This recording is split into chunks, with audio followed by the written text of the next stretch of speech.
Apa maknanya? Ambil peran, sok KPAI mau ngambil berapa ratus anak-anak di Jawa Barat yang bermasalah, ambil oleh KPAI kemudian bina. Soal yang KPAI itu Pak, rekomendasinya untuk Saya tidak akan, gini aja, saya ke KPAI satu aja, kan melindungi anak-anak tugas KPAI. Karena melindungi anak-anak tugas KPAI, maka KPAI ambil peran. Gitu. Kalau hanya berkomentar, memberikan rekomendasi, ya apa maknanya?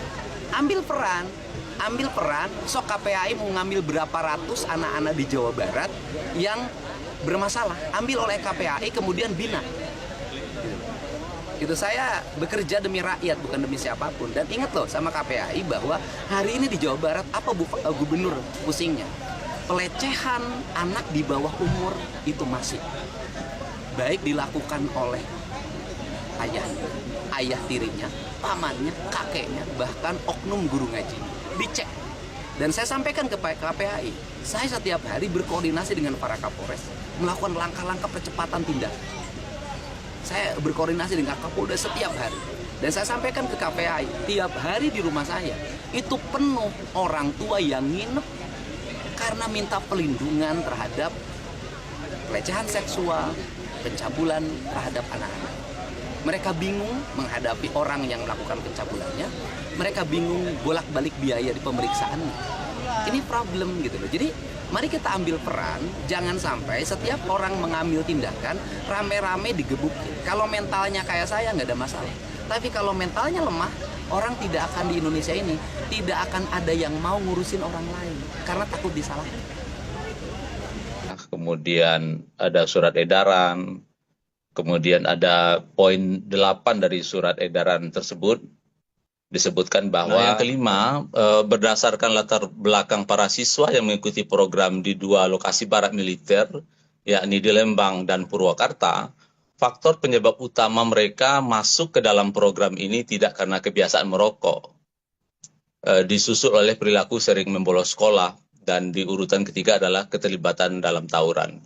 Selain itu, sebanyak 6,7% siswa menyatakan tidak mengetahui alasan mereka mengikuti program. Temuan ini menunjukkan perlunya peninjau kembali terhadap ketepatan sasaran peserta dalam pelaksanaan program. Jadi kita juga merekomendasikan bagaimana asesmen awal ini memang betul-betul dilakukan gitu ya. Sehingga pilihan-pilihan kebijakan ini memang dipastikan tepat terkait katakanlah pendidikan khusus bagi anak-anak kita. Yang keenam, peserta program tidak ditentukan berdasarkan asesmen psikologi profesional, ini yang jadi temuan kita, melainkan hanya rekomendasi guru BK. Bahkan ada ancaman bahwa siswa yang menolak mengikuti program bisa tidak naik kelas. Ini juga wawancara kita, anak-anak yang ada di Purwakarta maupun yang ada di Lembang gitu ya. Dan bahkan di Purwakarta ada 3 sekolah SMP negeri yang informasi yang kita dapatkan dari dinas gitu ya, belum ada guru BK-nya. Tentu pertanyaan kita, rekomendasi ini siapa yang melakukan gitu ya. Nah, ini tentu harus dilihat lebih jauh gitu ya, sehingga kita tentu merekomendasikan psikolog yang profesional gitu ya. Yang ketujuh, hasil wawancara sampel anak di 2 lokasi pengawasan mengungkapkan bahwa perilaku menyimpang anak banyak dipengaruhi oleh kurang optimalnya pengasuhan di lingkungan keluarga. Hal ini disebabkan oleh kesibukan orang tua, perceraian, tidak tinggal bersama orang tua, serta harapan anak untuk mendapatkan bimbingan dari figur ayah.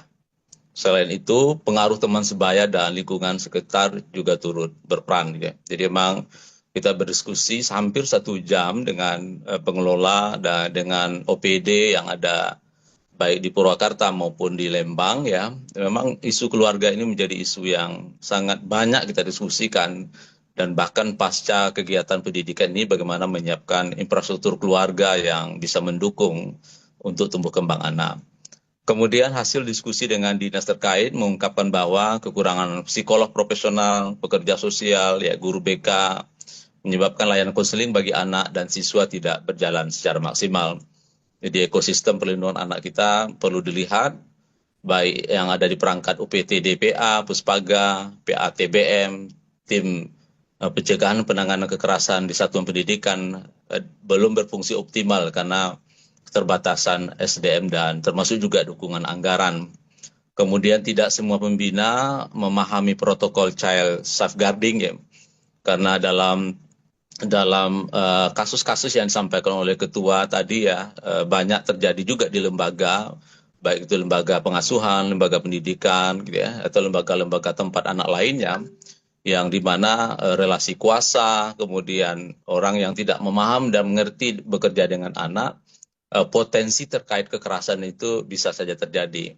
Tapi kalau diterapkan protokol child safeguarding, maka tentu satu, ada kontrak tertulis antara pelatih atau pendidik bahwa dia tidak melakukan kekerasan terhadap anak gitu ya, baik fisik, psikis, apalagi seksual. Kemudian tidak ada kehadiran tenaga medis dan ahli gizi secara tetap di Bandung ya. Kalau di Purwakarta ada ya, Dinas Kesehatan, Dinas Pendidikan cukup lengkap hadir di situ. Kemudian keterlibatan OPD tingkat provinsi dalam program yang disanakan di Dodik Bandung ini belum optimal. Nah ini juga kita dorong kemarin agar para OPD terkait lintas profesi agar terlibat untuk mengurai persoalan itu tersebut. Nah berdasarkan temuan-temuan di atas, KPAI merekomendasikan satu, penguatan pendidikan karakter merupakan kebutuhan sekaligus hak seluruh anak di Indonesia guna tercapainya tujuan pendidikan nasional. Pemerintah Jawa Barat telah melaksanakan penguatan ini melalui program pendidikan karakter Pancawaluya Jawa Barat Istimewa. Namun, program tersebut harus didasarkan pada prinsip-prinsip dasar pemenuhan dan pelindungan anak, serta regulasi terkait anak lainnya. Kedua, program pendidikan karakter Pancawaluya Jawa Barat Istimewa yang telah berjalan saat ini cukup dilakukan untuk satu tahap saat ini. Dan tahap selanjutnya perlu dilakukan evaluasi menyeluruh untuk merumuskan model program serta standar yang sesuai dengan prinsip-prinsip pelindungan anak, terutama fokus evaluasi meliputi satu terkait harmonisasi regulasi, baik dimiliki oleh pusat maupun daerah.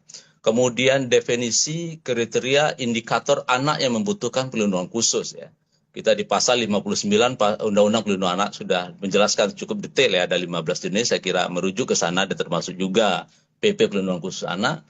Kemudian partisipasi anak, asesmen psikologi, struktur program, mekanisme pembelajaran mata pelajaran sekolah, ketersediaan sarana dan prasarana pendukung, SDM yang memiliki kompetensi dalam pelindungan anak.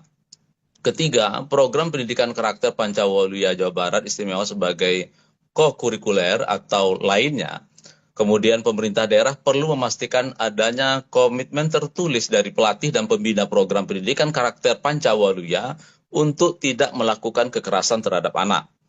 Kemudian yang kelima, pemerintah daerah perlu melakukan pemantauan dan evaluasi terkait perubahan perilaku peserta program selama proses pendidikan dan setelah mengikuti program secara berkala. Keenam, pemerintah daerah perlu mempersiapkan peran orang tua, sekolah dan lingkungan untuk mendukung berkelanjutan perubahan perilaku anak pada fase reintegrasi sosial atau pasca pendidikan. Ketujuh, pemerintah pusat dan daerah perlu melakukan evaluasi kinerja lembaga layanan pelindungan anak di wilayah masing-masing. Kemudian kedelapan, pemerintah pusat dan daerah perlu mengoptimalkan ekosistem pelindungan anak di daerah, khususnya bagi anak yang memerlukan perlindungan khusus dengan pendekatan sebagai berikut. A. Dalam lingkungan keluarga, bagi keluarga miskin maka sebaiknya diberikan bantuan sosial atau perlindungan sosial seperti program Keluarga Harapan. Apabila orang tua melakukan kekerasan terhadap anak di rumah, maka orang tua tersebut perlu mendapatkan konseling perubahan perilaku. Asesmen dari pekerja sosial diperlukan untuk mengidentifikasi dan memahami permasalahan di keluarga. Pendidikan parenting juga penting untuk digalakkan agar orang tua mampu menjalankan peran pengasuhan dengan baik. B. Di lingkungan sekolah. Kepala sekolah dan guru harus aktif memantau dan mengawal anak, termasuk saat mereka berada di luar sekolah atau saat pulang pergi. Walaupun seringkali pihak sekolah merasa hal tersebut bukan tanggung jawabnya, mereka bisa berkolaborasi dengan baik terkait yang memiliki otoritas di jalur tersebut untuk memastikan keselamatan anak. Pendidikan karakter juga harus menjadi bagian integral dalam kurikulum di sekolah. Lingkungan pertemanan yang negatif. seperti tawuran dan geng motor merupakan kelompok yang terorganisir dan berpotensi menjerumuskan anak kembali ke perilaku bermasalah. Intervensi hukum dan sosialisasi harus dilakukan, terutama terhadap provokator utama dalam kelompok tersebut. Program lanjutan setelah pendidikan karakter penting untuk menjaga dan mempertahankan perubahan positif yang sudah dicapai. D. Masyarakat perlu mengubah pandangan negatif menjadi dukungan positif terhadap anak dan remaja yang sudah menyelesaikan pendidikan karakter. Walaupun mereka pernah melakukan kenakalan atau tindakan kriminal, mereka kini telah mengikuti proses pembinaan. Dukungan perubahan positif ini dengan menghilangkan stigma, menyediakan ruang kreativitas, memberikan pengasuhan yang baik, serta membantu mereka mempertahankan dan mengembangkan kebiasaan baik. Berbagai organisasi budaya, seni, olahraga, ilmu pengetahuan, agama, dan lingkungan diharapkan dapat merangkul keterampilan dasar dan tidak hanya meliputi membaca dan berhitung, tetapi juga kemampuan mengambil keputusan seimbang, mengatasi konflik, menjalani gaya hidup sehat, menjalani hubungan baik, bertanggung jawab sosial, mengembangkan bakat kreativitas, berpikir kritis, dan keterampilan hidup lainnya. Demikian beberapa rekomendasi awal dari KPAI yang disusun berdasarkan hasil analisis dan telaah setelah melakukan kunjungan lapangan. Selanjutnya rekomendasi ini akan dibahas lebih lanjut, ya, ada forum FGD yang sedang berlangsung ya di Zoom yang berbeda, dengan menghadirkan pakar-pakar pelindungan anak, lembaga-lembaga pelindungan anak, dan kementerian dan lembaga untuk menindaklanjuti temuan-temuan KPAI ini. Demikian teman-teman, terima kasih. Assalamualaikum warahmatullahi wabarakatuh.